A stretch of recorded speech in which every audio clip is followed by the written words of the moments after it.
Adeline's Gambol by Undeland. Setting: a Gilded Age veranda. It's the golden hour. Midsummer, 1869. Dissolved two, Adeline, 56, and Manfred, 62, having a lovely dinner al fresco. Fine china, crystal, silver, the bougiest of bougie classical music plays.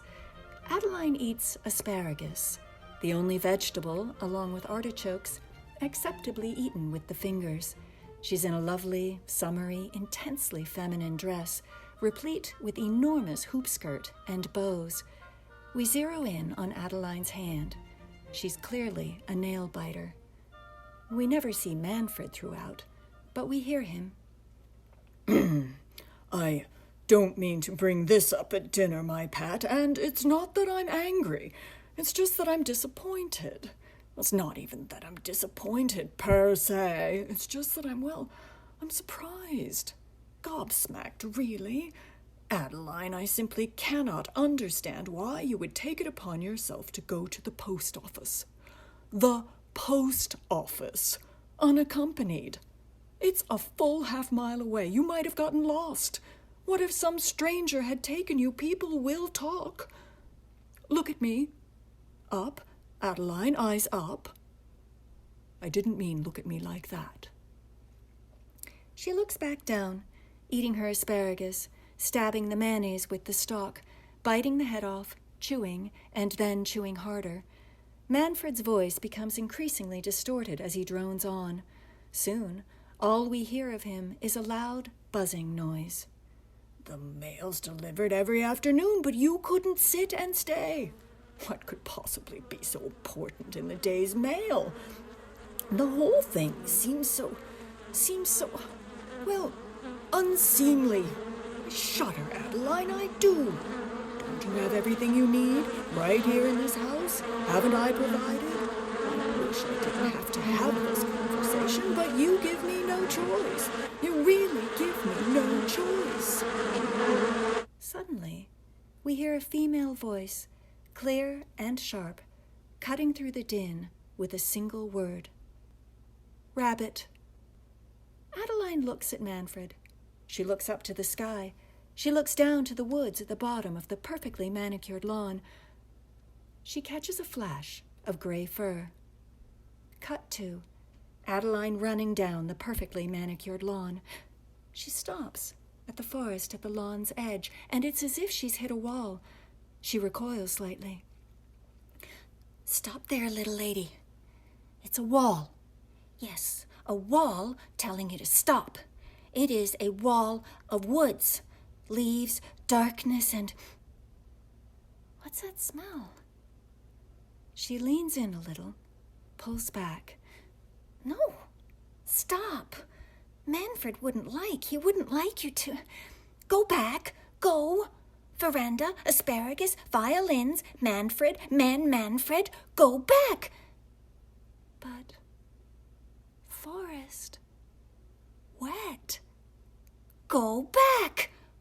But smells. Back. But rabbit. Adeline gathers her will and pushes through the wall of trees. She disappears as if the woods have swallowed her whole. Cut to the forest deep.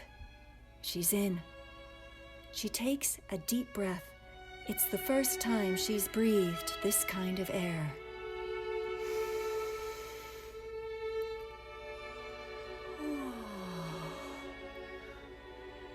Dark has a smell. Like beginnings. Everything begins in the dark. Babies, ideas, the dark of sleep, the back of your tongue. Dark. It's not a bad thing. I don't know. I don't want to know. I want. She takes another deep whiff of the air. Rabbit! Emboldened by the dark, she crashes through the woods, scampering pell-mell. She zigs, she zags, there's crazy dog-like music. She bangs her hips, her crinolines sway in different motion to her body. She stops, catches sight of a frilly bow behind her, tries to catch it, but every time she turns, the hoop skirt sways the bow away. Again and again, she's literally chasing her tail. Must catch that thing. Is it Rabbit? Chasing me? Wait, I'm chasing you. I'll get you. Ha! Gotcha! No, don't gotcha. Let me catch you. Catch you, catch you, catch you. I love this! In her circling, she catches the smell of something else. It's on the side of a tree. She sniffs from the ground up with increasing inquisitiveness and urgency.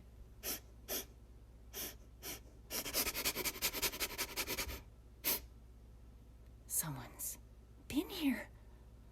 Great Scott! Someone's been here. Someone I know? A cousin? Like the Fishers, the Foxes? No. This one's taller. So tall. Oh my. Wolf! I'm smelling wolf. Well, must say hello. Must let him know I was here. It's only good manners. Oh, I just remembered. I remember. My calling card. No butler needed. No silver tray. A little hello. Easy as pie. She holds her pinkies up and squats, delicately, infinitesimally, like a curtsy. So pleased to smell you, Mr. Wolf. She starts to leave.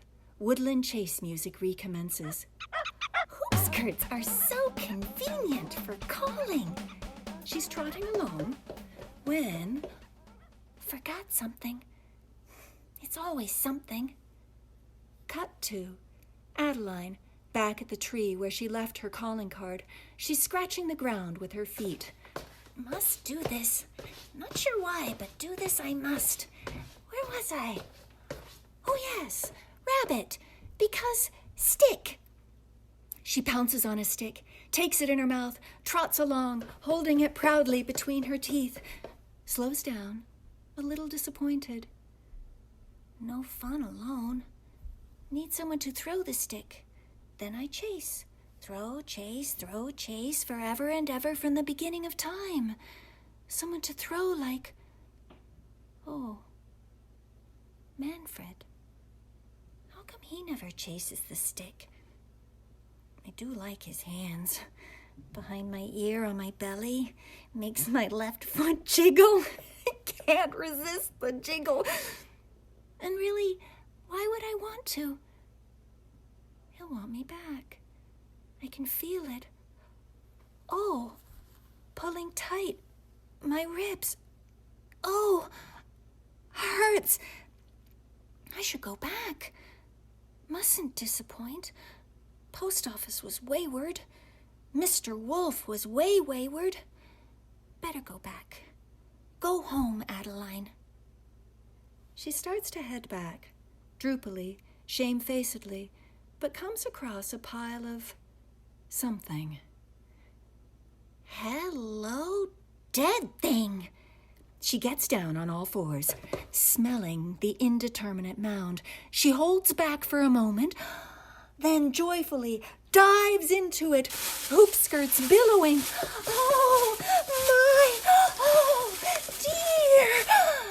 Carcass. Deep purple color, heady bouquet with overtures of larvae and mycelium. Medium-bodied and saucy, but racy acidity stabilizes nicely with robust tannins. A bold attack, laden with mocha, loamy soil, pencil shavings, and possum pancreas. Dense, like characters in Dickens. And a long, velvety finish. Matured for 24 months in quaking aspen and grandmother oak. So so good! 99 points! Rolling around, she sees a flash of gray. Rabbit! She gets up and runs full speed through the forest, crashing through a stream. Leaping over sticks and branches, she pounces and catches the rabbit, which is a stuffed animal, maybe with a squeaker inside. She plays with it, toys with it, tosses it up in the air. She's having a wonderful time. Rabbit! I love rabbit! Rabbit, cabbage, lettuce, eat lettuces. Fly, rabbit, fly! Adeline? What? Adeline? Oh, no. Not him. Do you hear something, Rabbit? I don't hear something. Adeline! Thunk. It is him. Hate the call. No.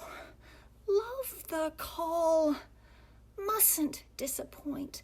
Mustn't wayward. Must have. Must hold. I do. No. I don't. Don't wanna. Want. Rabbit! She returns to playing with the rabbit. Look at it fly! Tiny heart beating like foot jiggle hummingbird wings. So fast, I just want to play, just playing! No. Not play. That's not the way it is. Can't just play. Must break its little neck. That's the way. Mr. Wolf knows the way. Manfred knows the way. To disappoint. Sorry, Rabbit. Nothing personal. No persons here at all. It's my job. You know you lost the race. You know the cost of loss. It's the cost of being alive. So don't anyone tell me not to! With a ferocious twist, she snaps the rabbit's neck. We hear the crack. Then, quiet. Maybe there's a squib in the rabbit's neck. A little burst of blood. Out of the silence, the cacophony of Manfred's buzzing voice, the classical music, and Adeline's chewing resume, fading back into Manfred's lament. Cut to the dinner table, back on the Gilded Age veranda. It's as if nothing has happened, except, of course, Adeline's a mess. Twigs poking out of her hair, clothes askew, mud splattered all over her. Again, we don't see Manfred, but his reasonable tones let us know that he, at least, has taken no notice. Have I gotten through, my girl? Ah, well, let's not spoil our supper. I'm so glad we had this little talk. Now, raise your glass, my dear. That's it. Up. Glass up. To you. To understandings. My darling Adeline. Adeline raises her glass. She only has one thing to say. Woof! She takes a sip and smiles, dabbing her mouth with a blood-stained napkin. She then raises her fork and puts a small morsel of gray fur into her mouth. Cut to Adeline's plate. On it is the rabbit, its neck at a strange angle, lying next to the asparagus. Or what if the rabbit's standing up on the plate, stalk of asparagus in its little mouth, ready to start the chase all over again?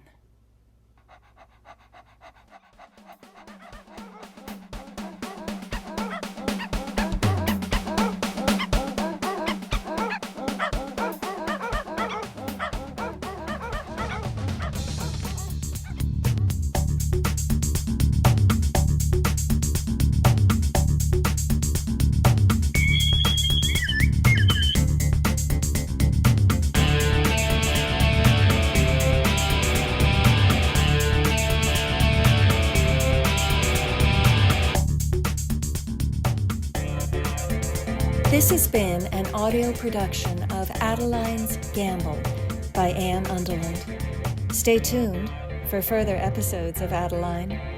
Adeline heals. Adeline plays dead. Adeline at the post office.